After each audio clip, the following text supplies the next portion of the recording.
Coucou mes petites patates. Alors, aujourd'hui, épisode 2 des Chroniques de Patates. C'était un format que je voulais vous proposer. Donc, dans le premier, je vous parlais de jeux qui étaient déjà sortis. Pas des nouveautés, donc on va continuer comme ça. Des jeux voilà, qui ont déjà quelques années ou qui parfois sont très très anciens. Voilà, 2015 pour certains, hein, c'est la folie. Donc voilà, il s'agit donc de présenter des jeux, donc c'est un rapide survol. C'est pas une review détaillée des jeux. Pour la plupart, donc j'ai écrit des articles sur le blog, peut-être des ténèbres. Donc n'hésitez pas, hein, je vous les mets en lien. Et puis voilà, allez voir si ça vous intéresse. Par contre, si aussi vous voulez que je vous fasse des historiques plus détaillés de ce genre de jeux, donc qui sont pas forcément trouvables maintenant en boutique ou sur commande, n'hésitez pas. Ça peut être intéressant aussi de développer un petit peu son savoir ludique autour de jeux, qui sont souvent d'ailleurs repris, rethématisés et présentés comme des nouveautés incroyables, alors que pas du tout. La majorité des jeux sont des choses déjà faites dans le temps jadis. Voilà, donc la petite sélection d'aujourd'hui, je vais commencer par Karamaka. Bon, il n'y a rien marqué dessus, c'est bizarre. Mais voilà, donc Karamaka, c'est un petit jeu, donc on va jouer sur une échelle karmique avec des cartes. Donc des cartes que l'on va pouvoir utiliser pour nous, donc dans notre vie actuelle, ou dans notre vie future, donc préparer de nouvelles cartes pour plus avantageuses, donc pour faire des combinaisons utiles, ou alors évidemment pourrir les autres. C'est le karma, voilà. Le karma est une plage, on le sait, donc voilà. On pourrit les autres, par contre, y a le retour de bâton, on donne les cartes qui ont permis de pourrir à la personne que l'on a pourrie. Et donc oui, voilà, c'est tout un trésor de diplomatie ensuite pour rediriger ces cartes-là vers quelqu'un d'autre qui a été encore plus méchant. Très intéressant, très sympa, c'est un jeu de Eddie Boxerman et Dave Burke avec des illustrations de Marco Bucci. C'est chez Hemisphere Games, voilà, et ça a été traduit par Lumberjack Studio. Voilà, des petits gars très prolifiques. Ça c'est Karamaka, donc voilà, c'est super identité visuelle, il n'y a même pas besoin de mettre le titre, c'est incroyable. Ça se présente voilà, comme ça, hein, c'est des cartes super belles avec un mini plateau, et donc on va évoluer de bousier, donc un petit scarabée, jusqu'à un être de lumière. Et donc le but c'est d'arriver le plus rapidement possible en haut, au summum de l'évolution karmique. Très sympa. Très rapide aussi. En deuxième, alors là c'est un jeu sur le Kickstarter de l'année 2015, donc si vous le trouvez, bravo. Far Space Foundry, donc voilà, c'est de Dan Manfredini. C'est un jeu de SF, c'est de la gestion de ressources.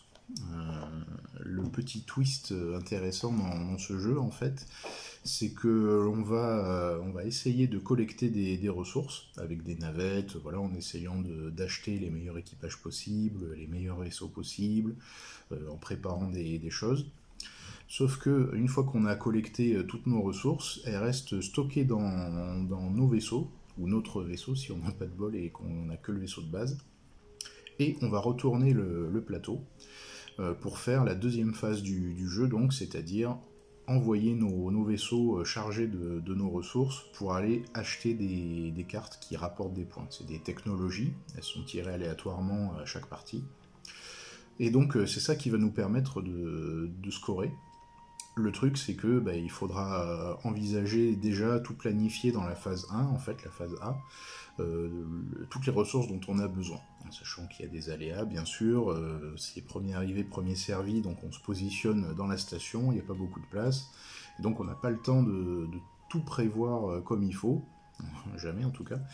Et ensuite, donc quand on retourne le plateau, donc on sait pratiquement notre jeu en fait, parce on a collecté au début, et là on va devoir dépenser sans compter tout ce qu'on a pu récolter, et surtout du mieux possible, et encore une fois en surveillant l'initiative.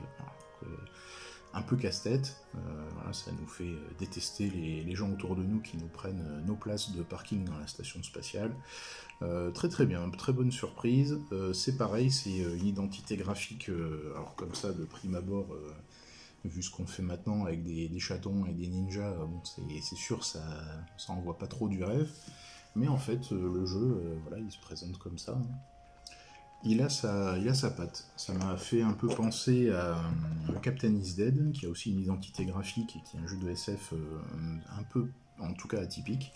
Et donc moi je trouve ça assez intéressant d'oser en fait ce genre de graphisme un peu différent, voilà, qui peut cliver les gens. Hein. On se clive pour tout rien, tout et rien. Mais voilà, donc l'identité graphique est très sympa, le jeu est très plaisant, comme c'est un Kickstarter, même de 2015, voilà, il y a beaucoup de matériel, c'est très agréable, il y a encore des pions en carton, la résine n'existait pas en 2015.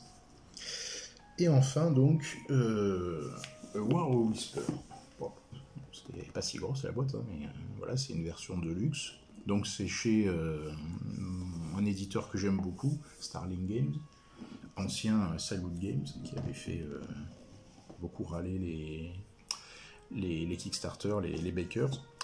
Mais maintenant ça va mieux, maintenant qu'il s'appelle Starling Games. Starling Games donc, et War of Whispers, alors ça c'est un jeu que j'attendais, donc c'est aussi un Kickstarter, Starling Games ne fait que des Kickstarter en fait. C'est un jeu de Jérémy Stolzfus, voilà, je vous écrirai le nom, ce sera plus simple, et des illustrations de Thomas Jedrzejek. Qu'est-ce que c'est War of Whispers? C'est une carte avec plein de royaumes différents, avec des armées, des royaumes de l'ours, de l'aigle, voilà, du lapin, du renard, tout ça. Et donc ça va être, ça sent un petit peu comme Game of Thrones, voilà. Ça ressemble à Game of Thrones, et les illustrations sont bien inspirées de Game of Thrones, mais c'est pas ça du tout en fait. Parce que dans War of Whispers, donc, on va diriger des armées, faire la bagarre, hein, comme d'habitude, prendre des territoires, tenter de faire des suprématies. Sauf que on n'incarne pas du tout ces armées-là. Les armées ne sont que des outils, en fait. Nous, on va jouer des éminences grises, donc des groupes qui s'appellent le culte de l'araignée, voilà, des choses un peu plus sombres, donc des gens qui sont derrière les trônes, et du coup on va se déplacer donc d'une région à l'autre, d'un royaume à l'autre, pour murmurer donc à l'oreille des dirigeants, et diriger les armées un peu comme ça nous arrange en fait. Donc sur un premier tour on peut soutenir l'armée de l'ours, et le tour suivant ou 2 tours plus tard on peut carrément chercher à plomber sa suprématie, parce que ça nous arrange plus de diriger une armée. Le but du jeu donc c'est qu'on a en fait on a fait des paris au début, avant de commencer, sur quelle armée, quel royaume aura le plus de suprématie en fait, et donc on a un classement. Ce classement-là, on va pouvoir le modifier au prix de certaines choses assez coûteuses d'ailleurs. On va pouvoir le modifier donc, et à la fin, on retournera, on révélera en fait, et voilà, on verra qui aura marqué le plus de points en ayant suivi un petit peu son agenda, voilà, dans les guerres, les conflits et plein d'autres choses.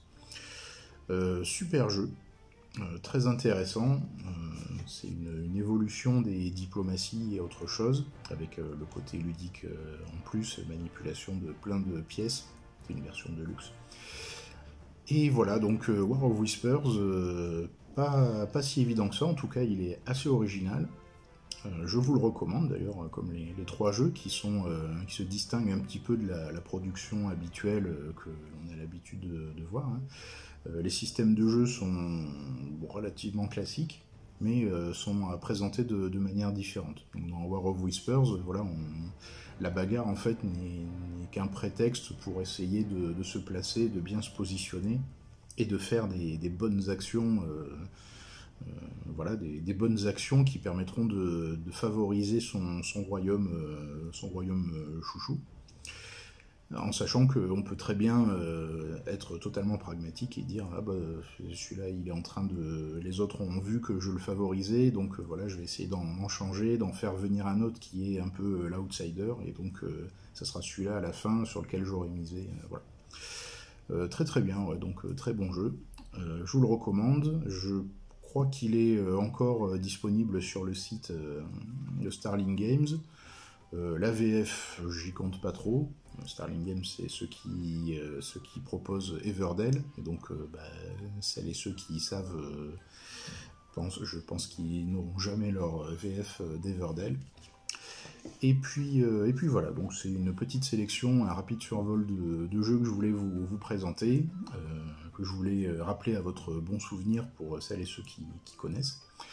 C'est de bons jeux, et puis voilà, j'essaierai régulièrement de faire des chroniques de patates. Ça me semble important en fait de proposer des choses qui ne sont pas des nouveautés, que vous voyez chez des dizaines et des dizaines de reviewers en fait, voilà, comme les éditeurs arrosent beaucoup les reviewers, les influenceurs.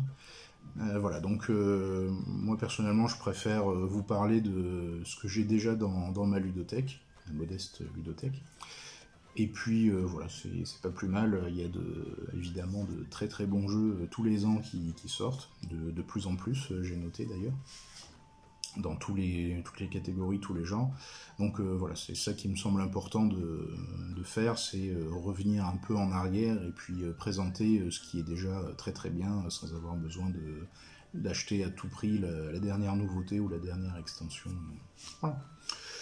Je vous souhaite une bonne journée, mes petites patates. N'hésitez pas à mettre des pouces, voilà, à vous abonner, à partager la vidéo sur vos réseaux sociaux, à laisser surtout des commentaires. C'est pour ça que je fais des vidéos, hein, pour échanger avec vous.